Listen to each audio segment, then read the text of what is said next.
नमस्कार प्रेक्षकांनो, सावळ्याची जणू सावली या मालिकेच्या येणाऱ्या जबरदस्त भागामध्ये आपल्याला खूपच मोठा धमाका आता पाहायला मिळतोय। चक्क तिलोत्तमाकडे आता काहीच ऑप्शन नाहीये, सावलीला घरी घेऊन जावंच लागणार आहे आणि सारंग सावलीचा प्रेक्षकांनो पुन्हा एकदा महेंदळेच्या घरामध्ये आता एंट्री करताना आपल्याला गृहप्रवेश पाहायला मिळणार आहे। तिलोत्तमाकडे काहीच ऑप्शन नाही आहे, काही झालं तरी तिला आता सारंगसाठी त्याच्या जीवासाठी सावलीचा स्वीकार करणं भागच पडतं। तर मित्रांनो, मालिकेमध्ये आता नेमकं काय घडणार आहे? इकडे मात्र सारंगचा अपघात झालाय, सारंग ॲडमिट आहे। इथे सारंगचं आता खूप सावलीला टेन्शन आलेलं असतं, तिने आता चक्क देवाला वेठीला धरलंय। सावली मात्र म्हणते, देवा जोपर्यंत तू सारंगला पूर्णपणे बरं करत नाही तोपर्यंत मी अन्न पाण्याचा थेंबसुद्धा घेणार नाही आहे। जशी आता एका बाजूला प्रेक्षकांनो सावली हट्ट करते, तसं ओवीसुद्धा आपल्या बाबासाठी हट्ट धरून बसली की जोपर्यंत माझा बाबा आता चांगला होणार नाही आहे तोपर्यंत विठुराया मी तुझ्या समोरच बसून राहणार आहे, मी फक्त आता तुझा धावा करणार आहे। जोपर्यंत माझ्या बाबाला तू शुद्धीवर आणत नाहीस ना तोपर्यंत मी कुणाचंच काही ऐकणार नाही। आता मात्र प्रेक्षकांनो ओवी आणि सावली मिळून देवाचीच परीक्षा घेताना आपल्याला पाहायला मिळतात। आता काही झालं तरी सारंगला बरं करायचे, सावली रात्रभर आता इकडे पूजा अर्चा करत असते, पांडुरंगाला प्रार्थना करत असते। थोडेसे आता सारंगनी हातपाय हलवले, ही गोष्ट आता बबलूला समजली। त्याने लगेच आता जगन्नाथला सांगितलं, अभिर आणि जगन्नाथ जाऊन लगेच सावलीला सांगतात। आता मात्र सारंगला बरं वाटतंय, तो हळूहळू शुद्धीवर येतोय, प्लीज तू काहीतरी खाऊन घे। तेव्हा मात्र ती म्हणते, फक्त हातपाय हलवले ना, मग आता पूर्णपैकी बरे कधी होणार आहेत ते? आज त्यांच्यावर जी परिस्थिती आली आहे केवळ माझ्यामुळे आली आहे, जोपर्यंत ते शुद्धीवर येणार नाही आहेत ना मी अजिबात इथून उठणार नाही आहे, सावलीने स्पष्ट सांगितलं।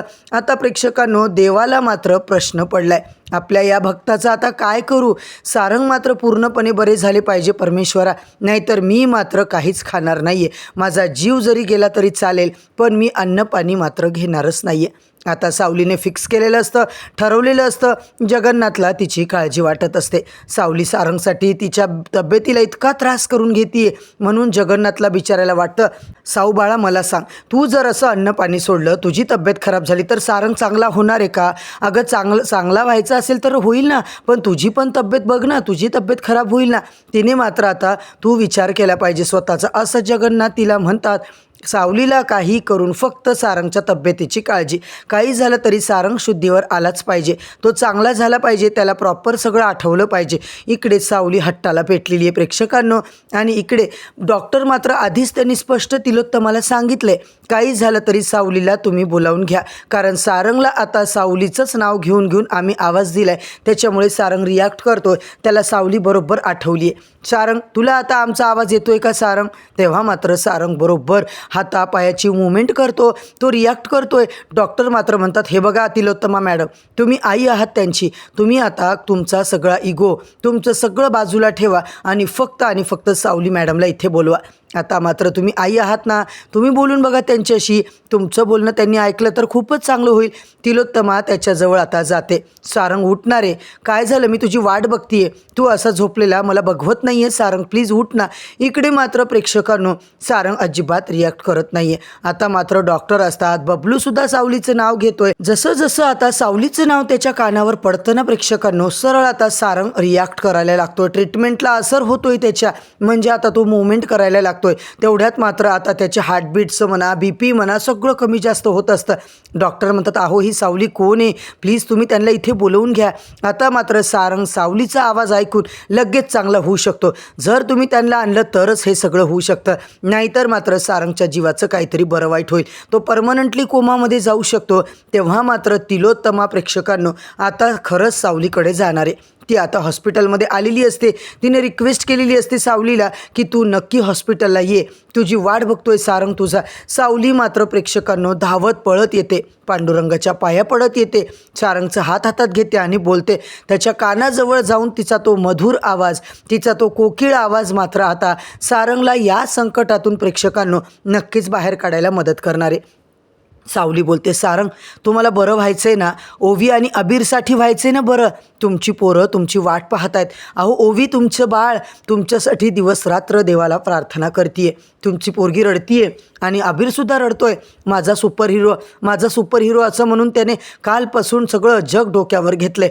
आता मात्र देवाची लीला मात्र प्रेक्षकांनो, सारंगला सावलीचं सगळं बोलणं ऐकायला येतं आहे. सारंगला आता फक्त बोलता येत नाही आहे. सारंगला आता सावलीला बरोबर ओळखायला लागलाय. सारंग हालचाल करतोय. सारंग हळूहळू आता शुद्धीवर यायला लागलाय. त्याचे सगळे पॅरामीटर्स आता नॉर्मल व्हायला लागले असे डॉक्टरही बोलतात. पण मात्र इकडे सावलीला तो विसरलेला नाही आहे. होय प्रेक्षकांनो, सावली जेव्हा त्याला सोडून गेलेली असते तेव्हा जो काही एवढं मोठं घरात भांडण झालेलं असतं, जे काही प्रकार घडलेला असतो ते सगळं सारंग विसरलाय. पण सावलीला तो विसरलेला नाही आहे. आता मात्र त्याच्या एवढंच लक्षात आहे की सावली माझी बायको आहे, बायको म्हणून ती माझ्याजवळ राहते. आता या सगळ्या गोष्टी त्याला आठवतात. इथेच मात्र प्रेक्षकांनो सावली आली. सावलीचा तो गोड स्पर्श, सावलीचा तो छान आवाज ऐकून सारंग मात्र शुद्धीवर येतो. सावली आलीस असं म्हणून आता त्याला बोलता येत नाही आहे, पण तो आता हाताने सगळं करून दाखवत असतो. सावली म्हणते, सारंग तुम्ही अजिबात आता काळजी करू नका, मी आहे ना इथे. मी काळजी घ्यायला आली आहे तुमची. तुम्ही आता लोड घेऊ नका कशाचा. इकडे मात्र सावली म्हणते, आपण घरी जाऊया. खरंच बस झालं आता, हे सगळं हॉस्पिटलमध्ये अजून थांबायचं नाही ना.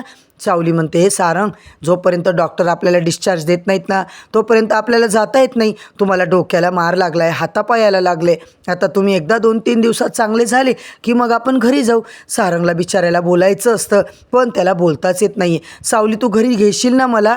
येशील ना? इथे कशाला थांबलोय आपण, चल ना. तिलोत्तमा मात्र म्हणते, सारंग शांत हो बाळा, नको असा करू रे. तू असा इथे झोपू नये, माझं तर मन लागत नाही आहे. सारंग तुम्ही तुमची काळजी घ्या, मी आता घरी जाऊन येते. अबीर एकटा आहे की नाही? तो म्हणतो, जा आपण अबीरला सांग बाबाने तुझी आठवण काढली. सावली मात्र म्हणते, सारंग असा का बोलतोय? सारंगच्या लक्षात पण त्याची मुलं असतात प्रेक्षकांनो. त्याला वाटतं अबीर आणि ओवी त्याचीच मुलं आहेत. आता मात्र तिलोत्तमा इकडून निघून जा असं सांगते सावलीला आणि सावली मात्र निघून जाते. सारंग आता संपूर्ण हॉस्पिटलमध्ये गोंधळ करणारे प्रेक्षकांनो, कारण त्याला सावली बरोबरच आता राहायचं असतं. त्याला सावलीला आता डोळ्यापुढे ठेवायचं असतं. त्याला खूप टेन्शन आलेलं असतं. त्याच्या डोक्याला आधीच मार लागलाय आणि सारंग मात्र खूप टेन्शन घेतोय. मेंदूवर कुठल्याही पद्धतीचा त्रास होऊ नये याची काळजी मात्र तुम्हाला घ्यायची आहे असं स्पष्ट आता तिलोत्तमाला डॉक्टरांनी सांगितलेलं असतं. तिलोत्तमा म्हणते, प्लीज मला एकदा सारंगला आता बोलू द्या ना. ते म्हणतात, अहो तुम्ही त्यांच्या डोक्यावर ताण येईल असं काही प्लीज बोलू नका. अजून त्यांना आपल्याला त्रासात टाकायचं नाही आहे. इकडे मात्र प्रेक्षकांनो सावली आता घरी आली. जगन्नाथने आपल्या हाताने तिला पाणी दिलेलं असते. साऊ बाळा, सारंग बरा होईल, पांडुरंगाची कृपा होईल असं तो तिला समजावतो. तिला थोडंसं खायला प्यायला देतो. सावली मात्र आता खाते पिते. सगळी पोरं प्रेक्षकांनो आता गुरुकुलमध्ये क्लाससाठी आलेली असतात. सावली आता पोरांचा क्लासही घेते. तेवढ्यात मात्र बबलू दादाचा फोन आलेला असतो.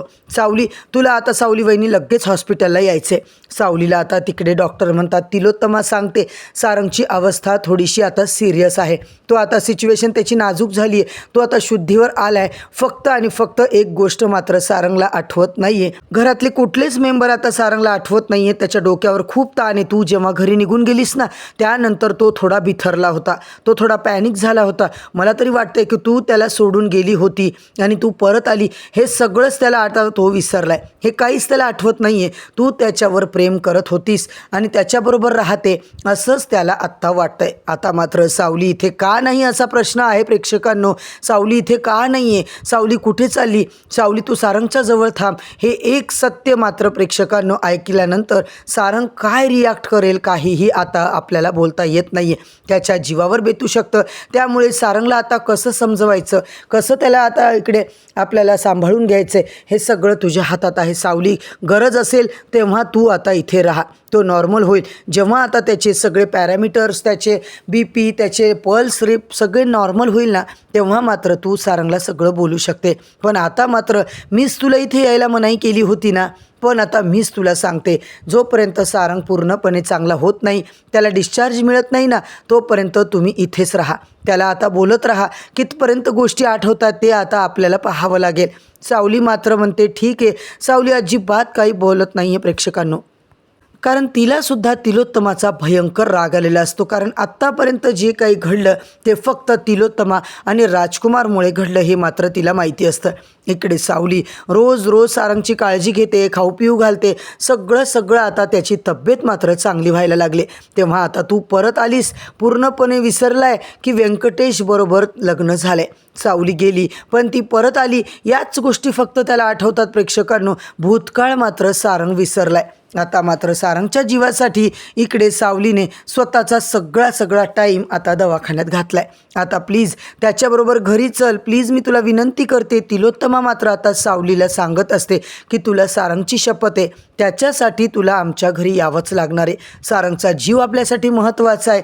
आणि दुसरीकडे मात्र जगन्नाथला सुद्धा ती समजावते की सावली तू आता इकडे काहीही मनात आणू नकोस, काही झालं तरी सारंगची काळजी आपल्यासाठी महत्त्वाची आहे. सारंगने स्वतःचा जीव धोक्यात घालून अबीरला वाचवलंय ना, मला वाटतंय आता तू त्याची परतफेड करायची वेळ आली आहे. अबीरचा जीव त्याने वाचवला, आता सारंगचा जीव तुला वाचवायचा आहे. प्रेक्षकांनो, तिलोत्तमा मात्र बोलता बोलता खोचक असं सावलीला बोलत असते. आणि दुसरीकडे मात्र मोनिकाचं वेगळंच कारस्थान आणि भैरवीचं सुद्धा वेगळंच कारस्थान चालू असतं. आता भैरवीला ओवीमध्ये चक्क सावलीचं रूप दिसतं. प्रेक्षकांनो, भैरवीला कळून चुकलंय की इकडे मात्र आता ओवी हीच सावली आणि सारंगची मुलगी आहे. खंड्याने मरता जे काही सत्य सांगितले ते सुद्धा आपल्याला इथे धक्कादायक ट्विस्ट पाहायला मिळतोय. ते म्हणजे आता भैरवी ओवी आणि अबीरसाठी कुठला घाणेरडा प्लॅन आता आखणारे. प्रेक्षकांनो, हे सगळं पाहणं फारच रंजकदार ठरणार आहे. इकडे मात्र तिलोत्तमाने आता डोक्यात आणलंय, काही झालं तरी आता या सावलीला, या मूर्ख मुलीला परत एकदा मला घरात घ्यावंच लागणार आहे. इकडे मात्र तिलोत्तमाकडे कुठलाच ऑप्शन नसतो. आणि जसं आता सावली या घरात खरंच एंट्री करणार तेव्हा मात्र मोनिका, राजकुमार आणि भैरवी या तिघांची तर पुरती वाट लागताना आपल्याला पाहायला मिळणार आहे. तर मंडळी, मेहेंदळेच्या घरामध्ये ग्रहप्रवेश आता सावीचा होणार, हे सगळं तिलोत्तमा करते आणि ते फक्त सारंगचा जीव वाचण्यासाठी. तर आता मात्र इकडे सारंग कसा वाचणार आहे, भैरवी आणि इकडे जगन्नाथची सुद्धा आता चांगलीच प्रेक्षकांनो खडाजंगी भांडण होणार आहे. आणि हे सगळं होऊन सारंगला जेव्हा सगळं सत्य आठवेल तेव्हा नेमका काय धमाका आपल्याला पाहायला मिळणार आहे, हे सगळं जाणून घेण्यासाठी चॅनलवरती नवीन असाल तर चॅनलला सबस्क्राईब करा, व्हिडिओला लाईक करा.